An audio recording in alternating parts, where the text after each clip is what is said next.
Let's move now to your experience at University of Wisconsin. Again, you leave Chicago in '64, join the faculty, and you begin teaching criminal law. How did that influence your thinking?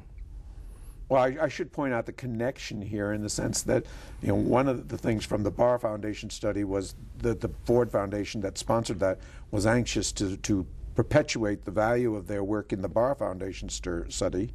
And so among the things that they subsequently sponsored was my joining the faculty at the University of Wisconsin to develop an academic component relating to policing.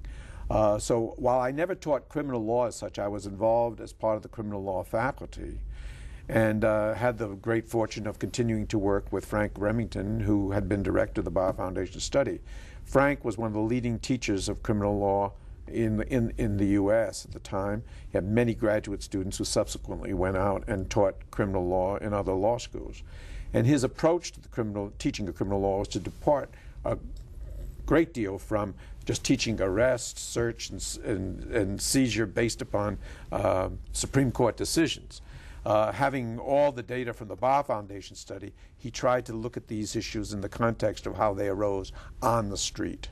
On the street in the context of particular problems? Well, that was the next evolution, is that we were initially teaching how those issues arose on the street, but then we came to realize that the issues arose in a different context if you were thinking about retail theft versus street robbery versus dealing with organized crime. And so as we produced teaching materials for law school students, we moved from the case studies of the Supreme Court to using Bar Foundation material to teach these issues in the context of administration to a third level, which was to teach these issues in the context of specific problems. So our last text was organized by problems, and we would teach prostitution, we would teach burglary, we would teach organized crime, and within those issues we would look at issues like wiretapping. And I can tell you that if you look at wiretapping in the context of street prostitution, you come up with different answers and different insights than if you look at it in the context of organized crime. So there's really kind of a paradigm shift here in the teaching of criminal justice and what the police do. Yes. Shifting away from what the Supreme Court says, and that being the last final word on it, to looking at what public policy should be. What police do, what prosecutors actually do. And not only what they do, but what they should do. And so, for example, if you look at something, there's hardly anything in the statutes that talks about undercover work in policing. And yet, to look at undercover work in the context of street prostitution versus undercover work in the context of organized crime, you come up with different guidelines as to what you would want to authorize and tolerate. Right. Two different kinds of problems. Exactly. And the call for different responses, it calls for thinking about what the appropriate response is. Right. So this emerging paradigm, it's really being disseminated partly through Frank Remington's students who went out to teach in other law schools. The textbooks, you were co-author with Frank? I was co-author with Frank and two or three other members of the faculty, all of whom joined in the teaching of these courses, of several textbooks, in an effort to influence the teaching of criminal law in law schools around the country. But the experience of teaching gave you time to reflect, to think. Well, that was true in so many ways. That is, that having the base at a university, at the University of Wisconsin, at the law school, which had a long tradition for interdisciplinary studies and was very open to this kind of exploration, provided me, I couldn't have done what I did otherwise, provided me with the base where I could go out into the world, relate to police people, come back, rehash things, rethink things, bring them back into the academic settings. We had a police chiefs in residence program in which we had chiefs of police, very enlightened people like Bob Eichelberger from Dayton, who came up and spent a year with us on the faculty to build in and to try to address that enormous breach between the police and the practical field and academia. So you sent your students out into the field to observe? All of our students went into the field regularly for observation in the course, as part of their courses. And then we had again under Ford sponsorship, we had a summer program in which 10 students each summer would spend internships in police departments around the country for the entire summer, working on various problems in that agency. So they're really extending that Bar Foundation experience of actually getting out into the field, looking at what actually happens. But you're sending them out with a clear focus in terms of you've already determined that there are particular problems.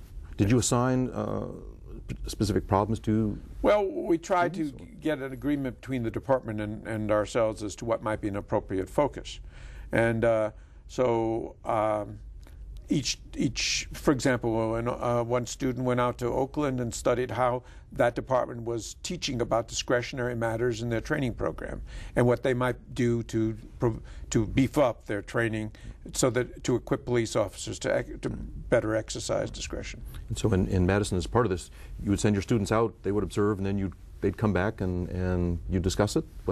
Oh yes. Well, in terms of just going out in the field, we used to send officers out, send law school students out for 8 hours, and then after the 8 hours in the wee hours of the morning, come back and have a 2-hour debriefing, and then it would influence their thinking for the rest of the semester. 1 a.m., 2 a.m. Yeah, in the courses that they were taking, right? Right, and so you developed a relationship with the Madison Police Department as part of this process. Well, being located in Madison, the department was my sort of laboratory from the time that I got there, but it really became the laboratory in 1972 with the appointment of an especially enlightened police chief in David Cooper. And we were able to do all kinds of things with the department.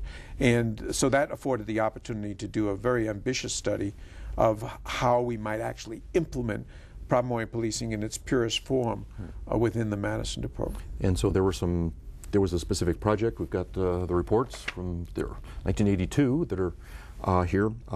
What problems did you focus on in that? We examined 2 problems. One was the police response to the drinking driver, and police response to sexual assault. And as to the drinking driver, there were all kinds of myths that prevailed in the department. We arrest these people, nothing happens to them, go back out in the street, they drink some more. The DA thought that he was seeing all the drunk drivers in the city of Madison. Well, we dug into this thing in depth. And as, again, reflecting the Bar Foundation study, we came to realize that based upon the best data and studies that have been made up to that point, that on a Thursday night in Madison, after 1 in the morning, there may have been as many as 6,000 people who had left the bars who were over the statutory limit for the amount of alcohol in their system. We looked at Madison police statistics and established that on the average Thursday, Friday, Saturday night, the department arrested 3 people. Now that says something about discretion. Who are those 3 people, and why'd you focus on them? And it also says something about omnipotence. You're not quite being on top of this problem if you've got that many people on the street and only a few people coming into the system. That shook people up a little bit, and it raises the question: what do you do about it? And as an illustration here, we then began to explore alternatives to the prosecutions. And by the way, we established that all the arrests that were made went through the courts, contrary to the police image that a lot of them got thrown out. They all were convicted. Well, one of your findings here in Madison is that people within the police department didn't know what the rest of the organization was necessarily doing. Right. We had people we were told to talk to who knew everything that you ever wanted to know about drunk driving, but with due respect to them, they were operating under impressions that had no basis in fact. And so among the solutions, among the strategies that came out of this to illustrate the value of looking at problems, is we discovered that the bars had a far greater potential for reducing the problem of the drinking driver than did the police department. And so we moved in the direction of tightening restrictions on bars and imposing requirements on bartenders about serving people who were intoxicated, and we created, among other things, a bartender school, so that any bartender in Madison to this day has to get certification before he can attend, he or she can attend bar, as part of their responsibility to prevent drinking and driving.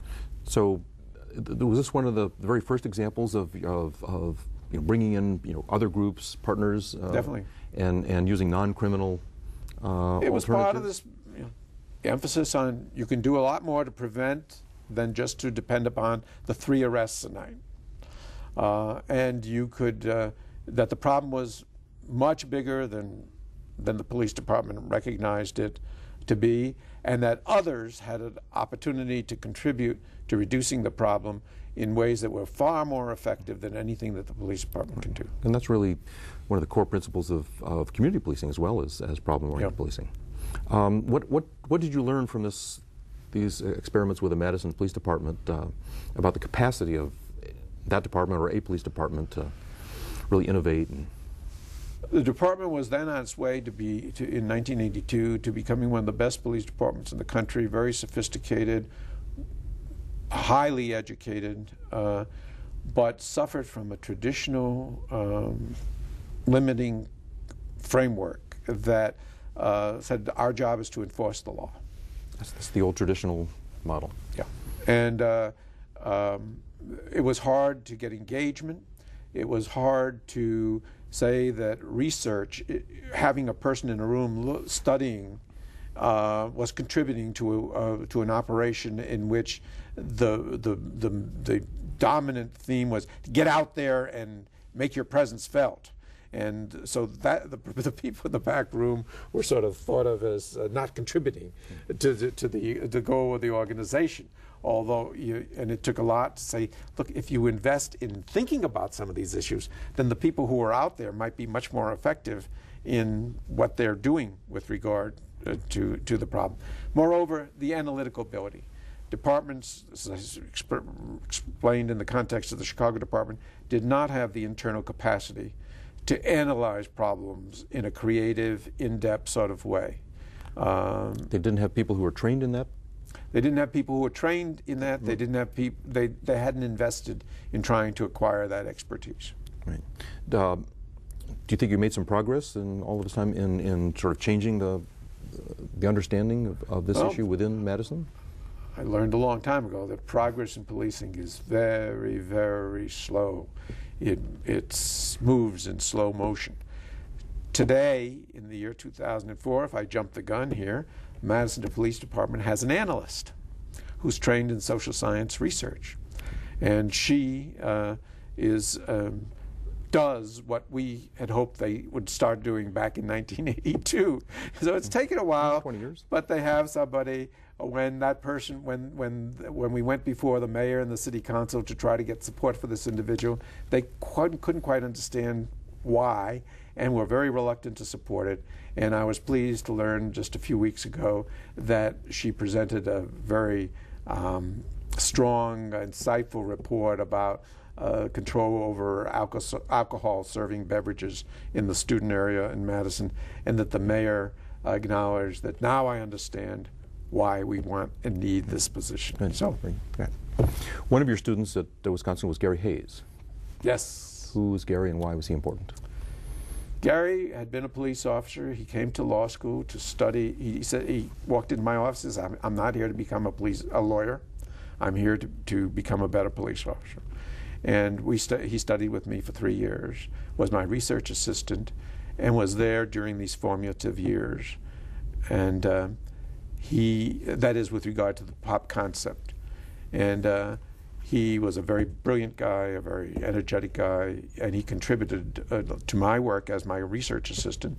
Subsequently, through a series of steps, very rapidly, he became the first executive director of PERF, the Police Executive Research Forum, when they gave birth to that organization. And he shaped it. And one of his major themes, one of his major goals when he became the executive director of PERF was to take this concept and to use it and spread it around the country. Right. when Gary graduated, he went to Boston? Went to Boston Police initially and worked with the commissioner there as his assistant in that period when the Boston schools were integrated and the police had to deal with very violent protests. Yeah, quite a bit of conflict within the community. And right. This was late 1970s. Right. And he gained some experience about that as another problem. Yes, learned a lot about police. I think he actually moved into the police department, was executive assistant to the commissioner, and then he was tapped by Pat Murphy to become the first director of the Police Executive Research Forum.